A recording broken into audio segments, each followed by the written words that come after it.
Mangangailangan pa ho ng 1 linggo si Barangay Ginebra, San Miguel sophomore Dylan Ababu para makarecover mula sa hamstring injury. Ngayon pong season ay hindi pa nagagamit ng Ginebra ang defensive wingman matapos na mapilipit ang kanyang hita sa laban kontra Air 21 Express sa kanilang preseason game. Sa ngayon ay nakakatakbo na po na maayos si Ababu, pero ang problema, limitado pa rin po ang kanyang lateral movements. Nakakaramdam pa rin umano siya ng konting pananakit ng pige sa tuwing nagba-backward movement. Pero tiwala po si Ababu na nasa tamang bilis ang kanyang improvement at maaaring ma-hit niya ang 4-week target na return to action. May mga movements na masakit pa.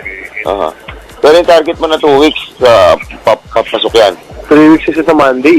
3 weeks na siya sa Monday. So, try ko na next week. So on track ka pa rin, on track. Oo, sakto lang yan. Sige. Mismo na maglaro. Oo, syempre, kuya. Gigil ka Pero na. basta importante magpalakas muna para hindi na bumalik.